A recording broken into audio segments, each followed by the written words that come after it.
I dreamed that my best friend became a twisted, tragic figure consumed by unrequited love. Furious, I sat bolt upright at 2 o'clock in the morning. Unrequited love? My handsome, golden retriever, energy buddy? I immediately vowed to study dating strategies and become his ultimate wingman. But the harder I tried, the angrier Ethan became, until his tongue slid into my mouth. Turns out, I was the reason for his unrequited love villain arc. My brother Ethan Wilson had fallen for someone. He stopped eating the meals I cooked. Didn't ask me to model for his art anymore. That mysterious person occupied his entire world, leaving no room for our friendship. When I kept reaching out, he finally snapped during our last call. Later, I heard he jumped into the ocean. I sprinted to the shore only to hear bystanders sneer. Serves him right. They claimed Ethan's villainous meltdown over unrequited love made him deserve this. Everyone laughed when I begged them to save him. The panic jolted me awake in my pitch-dark dorm. Just a nightmare. Ethan, wealthy, ridiculously good-looking. Sunshine personified Ethan, suffering from unrequited love? Impossible. 4:30 in the morning glowed on my phone. I almost texted him about this absurd dream when entire novel chapters flooded my mind. The story described a wealthy protagonist purchasing a painting while recounting its tragic backstory. The artist? A misunderstood, love-crazed genius who died young, bore striking resemblance to Ethan. The protagonist said, "Many criticized Ethan Wilson's character, but none could deny the passion in his art. Mr. Lucas Anderson, I understand your desire to acquire his final piece, but the auction operates on highest bidder rules." Lucas Anderson, my name. Apparently I played some broke NPC in this novel. Seeing my own name made everything feel alarmingly real. I feverishly recorded every story detail threatening Ethan's well-being in my phone notes, then transcribed them onto paper for good measure. 5 o'clock in the morning. Still dark. I pedaled through empty streets to our city's renowned Shangqing Temple, becoming the first visitor to secure wellness talismans for Ethan. On the misty mountain trail down, I photographed bamboo forests and hazy peaks, scenery Ethan loved but rarely saw himself. The art major claimed dawn wake-ups violated human rights. We'd met during freshman year sunrise photography sessions at the beach, where he'd paid my entire year's living expenses for reference photos. When I tried returning the money later, he refused. My patron saint deserved protection. After showering back at campus, I bought a free-range chicken at the market and simmered it at Ethan's apartment. The guy still hadn't woken by noon. In my dream, Ethan's health seemed fragile, though I still didn't fully believe the ominous premonition. His poor sleep quality worried me. Entering the bedroom, I pressed my fingers beneath his nose. Steady breathing. Good. A sunbeam fell across his face, making him furrow his brows. As he stirred, I quickly covered his eyelids with my palm. His complexion was so pale it made my own skin look tanned in comparison. Honestly, with those striking features, how could anyone resist him? I couldn't imagine him suffering from unrequited love. After readjusting the kicked-off blanket and closing the blackout curtains, I synced his fitness tracker to my phone. 3 a.m. bedtime, no wonder he'd sleep till noon. Leaving protective and health charms on his nightstand with a note, I headed to campus. During lab, my focus kept drifting. The dream never specified who Ethan's supposed unrequited crush might be. We'd been inseparable since freshman year, best friends who knew each other's entire social circles. He'd never shown romantic interest in anyone, always claiming he wanted financial stability before dating. Instead, he poured every waking hour into painting. Slapping my cheeks, I refocused on the experiment. My talented friend was already gaining recognition as a prodigy artist. I needed to work harder to keep pace. Lasting friendships required mutual growth. We couldn't risk growing apart. Post-lab brain fog hit our entire class. Declining dinner invites. I checked my phone. Ethan had blown up my notifications, 30 messages analyzing every photo I'd sent yesterday. He'd even sketched 2 bamboo grove illustrations based on my snapshots. Grinning, I made one my new profile picture. Emerging from the science building, I found him leaning against our usual maple tree, thermos in hand. His sleepy smile triggered mock exasperation. "Did you even get 5 hours?" He yawned, handing over still warm chicken soup. The portion perfectly quelled my hunger. Noticing him rubbing mosquito-bitten arms, I tossed my jacket at him. Our campus mascot should be the bloodsucker. Wear this. On the bike ride home. His forehead kept bumping my helmet. I chuckled at his drowsy persistence. What's funny? He flicked my ear. Nothing. His dedication touched me. Weekly soup deliveries despite his packed schedule. Just because he knew lab days drained me. This contradicted the dream's narrative entirely. If Ethan treated friends this thoughtfully, how could he fail in romance? Wait, some guys prioritize bro code over relationships. Could Ethan be that type? Maybe I should test this theory. Personality flaws aren't terminal, they can be fixed. Right? Distracted. I barely tasted my lunch. Ethan, however, devoured my mediocre cooking like it was gourmet. I felt more determined. In my dream, Ethan was physically healthy but extremely thin, just like when I first met him. If I could help him gain weight over 3 years, surely I could alter his fate of self-destruction from unrequited love. At worst, I'd forget dating altogether and focus on building careers with him. I tidied the apartment while rehearsing my speech. Ethan suggested, take a nap here instead of going back to the dorm. Ethan, I need to ask you something. I hesitated. If you started dating someone, would I still be your best friend? He only had me as his closest friend at school. To test whether he'd prioritize romance over friendship, I had to volunteer as hypothetical competition. I desperately hoped he wasn't that type. But remembering my morning dream where he drifted away after finding love, no longer sharing meals, walks, or showing me his paintings first, made my chest tighten. Wait. The dream showed him completely absorbed in his partner. Not the brothers before hoes type. Could there be more to the story? Ethan paused before countering. Are you trying to ditch cooking for me? Of course not. I imagine the awkwardness of still playing personal chef after he got a girlfriend. I just think romantic partners should take priority. Our bond won't change, he stated with absolute certainty. I sucked in air. His blurred lines between friendship and romance felt dangerous. This exact attitude could drive partners away. Ethan, that mindset might make your future partner feel. His expression darkened. Lucas, are you inventing scenarios to create distance because you want to date someone? Not at all. He studied me before snapping. I'm tired. Leave. The cold shoulder lasted days, no replies to my texts. I checked out communication strategy books from the library, realizing my approach had been clumsy. Ethan hadn't even met anyone yet. And here I was lecturing about hypothetical relationships like some friendship breakup speech. No wonder he felt hurt. Guilt gnawed at me. I needed to apologize properly. Knowing his terrible habits, skipping meals, erratic sleep, zero exercise, I worried. During his required lecture, I waited outside his classroom. Within Bluetooth range, I synced his smartwatch data. Normal heart rate and sleep patterns. Good. Students flooded out after class. I overheard girls urging, you have to come to the mixer.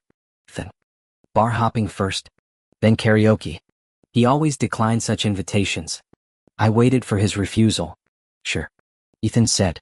My stomach twisted. Since when did he party? His health couldn't handle alcohol and late nights. Unless someone he liked would be there? I watched him holding court, the natural center of attention. His online art account had millions of followers. Classmates constantly sought his advice, which he patiently gave. But as the crowd thinned, his demeanor shifted. When only one guy remained, Ethan suddenly tore the student's sketchbook apart. The student lunged for the scraps. Ethan swung his messenger bag at the guy's hands. Then, I sprinted over. He froze mid-swing, the bag barely grazing the student's fingers. No real force behind it. I exhaled in relief. But the usually gentle Ethan spoke with icy sarcasm. Jason Mitchell, you'll never paint anything worthwhile in this lifetime. Might as well quit now. The young man named Jason clutched his arm, his gaze stormy. Ethan, you really want to play this game? You ready to face the consequences? Jason insisted on getting medical documentation. Lucas and Ethan followed their advisor to the police station in silence. Ethan refused to speak throughout. The advisor looked disappointed. Ethan, you're an art student too. You know how vital hands are in our field. Yet you deliberately attacked Jason's arm. Lucas's phone kept buzzing with messages from the art department group chat he joined years ago because of his close friendship with Ethan. The current discussion made his blood boil. Always thought Ethan coasted on his looks to impress clueless girls. His actual skills are mediocre. Ethan's recent works look like trash. Jason's been praised multiple times by professors and got this year's competition slot. Clearly jealous much? Who tries to break a rival's arm over jealousy? Disgusting. Jason asked him for advice like a decent human. Ethan tore up his drafts and attacked him. Thank God someone stopped him. Jason's career almost got ruined. Lock that psycho up. Lucas exited the chat, jaw clenched. The situation felt eerily familiar, in his dream. Ethan's promising career had crashed after a criminal record from clashing with Jason. But that conflict was supposed to happen at graduation. Why was this happening years earlier? If Jason's arm had been fractured today, Ethan would have faced legal consequences. No wonder Dream Ethan had withdrawn from him. How had Lucas failed to notice his best friend struggling? After Jason's medical checkup and mediation, Ethan silently paid 50,000 yuan in compensation. Night had fallen when they left the police station. You're not heading back to campus? Ethan finally spoke. Lucas raised an eyebrow. You haven't eaten all day. You think I'd leave you? Ethan turned. Eyes shadowed. You saw me attack someone. Still want to be friends? Lucas poked his cheek, coaxing out the dimple usually hidden behind Ethan's scowls. That's what brothers do. We fight together. He must have deserved it. For a long moment, Ethan searched his face. Then bitterly, Lucas, I hate you. He stalked away. Lucas caught up easily, slinging an arm around his shoulders. Keep sulking like this. How you gonna confess to your crush? Ethan froze mid-step. You know? His usual composure shattered, revealing raw vulnerability beneath, more unsettled than when he'd first competed in national art competitions freshman year. Lucas softened. I messed up before. Thought you'd want more time with your future girlfriend. His throat tightened unexpectedly. Ethan was his ride or die. The only person he'd ever fully trusted. Brothers should have each other's backs. Ethan snorted dismissively but didn't shake him off. As they neared their usual alleyway diner, Lucas suddenly felt Ethan tremble against him. Don't cry, he blurted, hoisting Ethan onto his back like they were kids again. Yell at me after dinner? Okay. The elderly owner of their favorite pork belly and chicken soup spot tooted at Ethan's red-rimmed eyes, slipping them an extra bowl of bone broth. Lucas pretended not to notice his friend hastily wiping his face on his shoulder. Lucas kept refusing, but he couldn't win against the elderly shop owner. Throughout the meal, he pretended to have a limp to avoid causing a scene. I found it amusing. Here was Ethan, the golden boy who'd been showered with admiration his whole life, flustered by a stranger's simple kindness. Someone this soft-hearted couldn't possibly turn into the villain everyone despised. Seizing his immobility, I piled his bowl with extra meat. After dinner, I asked, Ethan, what's been going on lately? Talk to me. Whatever it is, we'll figure it out. He stayed silent, so I kept pestering. Are you my mom now? He finally snapped, then added, why aren't you asking why I punched Jason? You didn't want to explain. Doesn't matter, I've got your back either way. Ethan chuckled. I grinned back. Stop shouldering everything alone. Lean on me? Okay. Yeah. He stood. Let's go. I eyed his dark circles. I'll carry you. Sleep on the way. He hesitated until I nodded toward the watching shop owner. Ethan reluctantly climbed onto my back. He felt lighter than last week. Had he lost weight again? Walking down the tree-lined path, I remembered our college days. Back when I first dragged Ethan on runs, he'd stubbornly push through 10 kilometers despite exhaustion. On the return trip, he'd slump against me until I carried him home, my stomach growling. It became routine. Then gradually, he stopped joining me. His free time filled with other things, other people. I'd assumed we were just growing up, facing graduation and responsibilities. Now, I didn't even know why he'd fought Jason. My phone still synced to his fitness tracker. I knew he'd stayed up until 4 a.m. again. But where I once nagged him about meals and sleep schedules, now my words went unheeded. My grip tightened around his legs. Suddenly, Ethan murmured against my ear, Lucas, when I'm old and can't walk, will you still carry me? I paused. If Ethan grew old, it meant we'd beaten his doomed fate. Always brothers till the end, no abandoning each other. Idiot. He bit my shoulder. Murder. I yelped playfully, thinking he'd hurt me. Ethan gently licked the spot. Electricity shot down my spine. I'm fine. Doesn't hurt. Really? His breath warmed my ear, making it burn. Without waiting for reply, he rested his head on my shoulder, feigning sleep. Though I'd carried him countless times, today every step felt charged. Yet Ethan's breathing steadied, forcing me to swallow the weird tension. He didn't wake when I tucked him in. Up close, the shadows under his eyes looked ink black. He'd clearly pulled multiple all-nighters. Artists' schedules messed with relationships. No wonder his romances crashed with timing issues. Snorting, I reconsidered.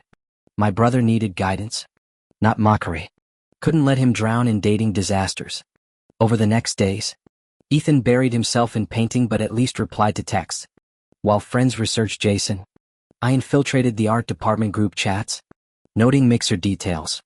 To showcase Ethan's best self to his crush, I became his personal coach, meal prepping, enforcing bedtimes, gym sessions. His fashion sense outshone mine. Thankfully. Secretly, I listened to dating advice podcasts.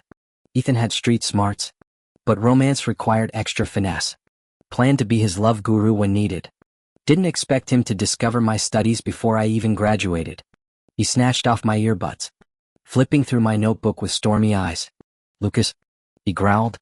No wonder you've been hitting the gym and counting macros these past weeks. You've been preening like some damn peacock right under my nose. That's cold. I had no way to explain it was his assigned reading list I'd been studying. Before I could defend myself, Ethan stormed off to the freshman mixer. My phone buzzed with a call from my buddy who'd been digging into Jason's background. Turned out Jason had been cycling through boyfriends since orientation. And apparently this wasn't his first time getting handsy with Ethan. The revelation hit like a gut punch. I knew Ethan's art crowd had its share of queer folks, but Jason specifically targeting him? No wonder Ethan lost his cool that day. Part of me felt hollow realizing Ethan probably wasn't into guys at all. Scrolling through mixer photos on Instagram, I froze. There was Jason lurking behind Ethan's chair with that sneaky look. I bolted to the downtown bar they'd tagged. After circling the venue twice with no Jason in sight, I camped out at a booth with clear sight lines to Ethan. He was nursing his third whiskey sour, phone screen lighting up his bored expression every few minutes. The first girl approached with trembling hands. Ethan, your gallery piece last month? Could you maybe critique my portfolio sometime? Take it up with Professor Hartley. I'm not a TA. His glass clinked sharply against the table. What followed was a masterclass in romantic sabotage. When a sorority girl invited him to dance, your perfume's giving me a migraine. A guy sliding into his booth got met with Ethan's retreating back. Compliments on his brushwork? Natural talent. You might get there in 20 years. My jaw dropped. This was the same guy who gently let down girls at coffee shops with "I'm flattered but focusing on my studies." Tonight he was burning bridges like a pyromaniac. No wonder my nightmare version of him ended up isolated and bitter. I tailed him to the restroom when he started swaying. He blinked at my reflection in the mirror. Are you trying to kill your liver? I snapped. Since when do you care? The whiskey made his words slur. Future girlfriend's gonna hate this. You know. The words tasted bitter. Girlfriend? His laugh cracked. Just say you're done with me already. The ache in my chest surprised me. Since when did bros get territorial about friendship? He slumped against the sink, eyes suspiciously bright. Come here. I dragged him to splash water on his face. Are those new contacts bothering your? His lips crashed into mine, whiskey sour sharp, trembling warm. My best friend since middle school. My emergency contact. We stayed like that until my back hit the tiled wall, his hands fisting my shirt.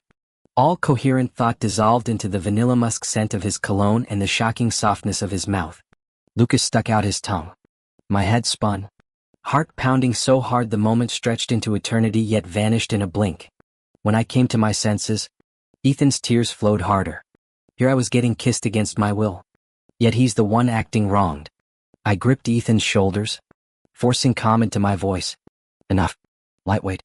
Let's get you home to sober up. My pulse still thundered in my ears. The alcohol on his breath must have been contagious. Why else would my cheeks burn this way? Avoiding his gaze, I focused on the essentials, extracting Ethan from this bar before Jason resurfaced with worse intentions, and sparing my friend the humiliation of staggering drunk before his crush. Hoisting Ethan piggyback, I began the trek home. His drunken giggles tickled my neck, hands wandering with playful pinches and pats that set my nerves alight. This torture felt different from our usual wrestling matches when he'd fake exhaustion during workouts. The lingering sweetness of Bailey's on my tongue made my ears flush hotter. That stolen kiss shattered everything. How could I ever look at Ethan as just a bro again? I settled the sleeping Ethan into bed with mixed emotions, tucking the blanket around him. Easy for him, he'd wake up hungover with zero memory. Meanwhile, I'd be left grappling with this seismic shift alone. Streetlights faded outside as I watched his silhouette emerge in the dark bedroom, transporting me back to that nightmare-haunted dawn when our friendship first fractured in my premonition. Maybe that vision of estrangement stemmed from this very moment. Well, kiss or no kiss, I refused to let Ethan walk into disaster. However he interpreted this, I'd stick to him like glue. A new worry surfaced. Did Ethan even like guys? Scouring my dream memories yielded nothing. Pulling up Jason's dossier from friends confirmed my fears. The man was a walking red flag in the party scene. My first deliberate dive into LGBTQ+ forums that night revealed endless Jasons. Compared to those players, Ethan might as well be a newborn lamb. The thought of him crushed by some heartbreaker made me physically ill. Breathing deep, I resolved, if Ethan's type was toxic, I'd personally teach him healthy relationships. No way I'd let him self-destruct. Dawn found me checking Ethan's pulse every 20 minutes. When noon approached with no signs of waking, I texted the mixer organizer. What exactly did you guys spike the drinks with last night? Need the recipe for future insomnia emergencies. My phone buzzed nonstop with cocktail names. Lucas, you're insufferable. I turned to find Ethan finally awake, his bedhead silhouette frozen in the doorway. Ingrate, I chuckled, ruffling his sleep-mussed hair. Still groggy enough to bite the hand that carried you home? He bolted past me to the bathroom. After 20 minutes of suspicious silence, I started boiling noodles. The aroma drew him out eventually, leaning heavily against the doorframe. Why were you still here? Breakfast. I swooped him up bridal style, ignoring his squawked protests about dead legs. His flailing attempts to swat me only made me grin wider, payback for last night's chaos delivered in full. During the struggle, his loose collar slipped down, revealing a patch of pale skin. I awkwardly averted my gaze. Freshman year, Ethan and I had gone swimming at the beach together. Back then, I'd seen him shirtless in swim trunks too. But today felt different. I didn't know whether it was because I suspected he might be gay, or if there was some other reason. Ethan adjusted the buttons that had come undone during our tussle, the atmosphere turning uncomfortably charged. He turned to me with raised eyebrows. Lucas, Mr. Health, conscious himself. Couldn't sleep last night? Remember when you kissed me? I countered bluntly. Ethan erupted into a coughing fit. I steadied him with one hand while holding a glass to his lips with the other. Ethan, some things can't be avoided by pretending to sleep or hiding in the bathroom. Recalling the relationship advice articles I'd binge-read last night, I pressed on. I don't care if you like guys. Just, don't be reckless about it. Now will you talk to me? A sudden laugh escaped him. You think I'm into men? What? I'm into you. He took a deliberate sip of water. I automatically tilted the glass higher. Seizing the moment, Ethan swung a leg over to straddle my lap. His mouth parted, releasing a warm trickle of water that spilled across my lips. My brain registered two absurd details simultaneously, the faint strawberry toothpaste scent from his earlier bathroom visit, and the sudden pressure of his mouth claiming mine. The kiss turned urgent, Ethan's teeth scraping my lips with more ferocity than when he'd bitten my shoulder that other time. His palm covered my eyes as I sat frozen, thoughts scattering like dropped marbles. My best friend just confessed. Shouldn't I be shocked? Yet beneath the chaos, relief bloomed. If his feelings were for me, I couldn't possibly become the villain from my nightmares who broke his heart. But in those dreams, whenever I tried reaching him, Ethan always refused to meet. Remembering an article about workplace confessions making superiors go easy on employees, I panicked. Was this some scheme to keep me at arm's length? I shoved him away abruptly. The wetness on my face wasn't just water, Ethan's tears glistened there too. Wait, I'm not rejecting you. I backpedaled frantically. Then why push me away? Words failed me. That damn dating blog's advice flashed through my mind, actions over explanations. Before logic could intervene, I yanked him back and crushed our mouths together. No revulsion came. My heartbeat stuttered at the realization. Had I gone from gay panic Googling to full-on queerness in 24 hours? Yet wanting Ethan felt as natural as breathing. When we finally broke apart, he glared accusingly. You spaced out. I hoisted him backward on my lap, creating breathing room. Old man, let me process before we continue the demonstration. Okay. Ethan blinked, then wordlessly relocated to the adjacent seat. He picked up his noodle bowl with exaggerated nonchalance. I forced myself to analyze the emotional bomb he'd dropped.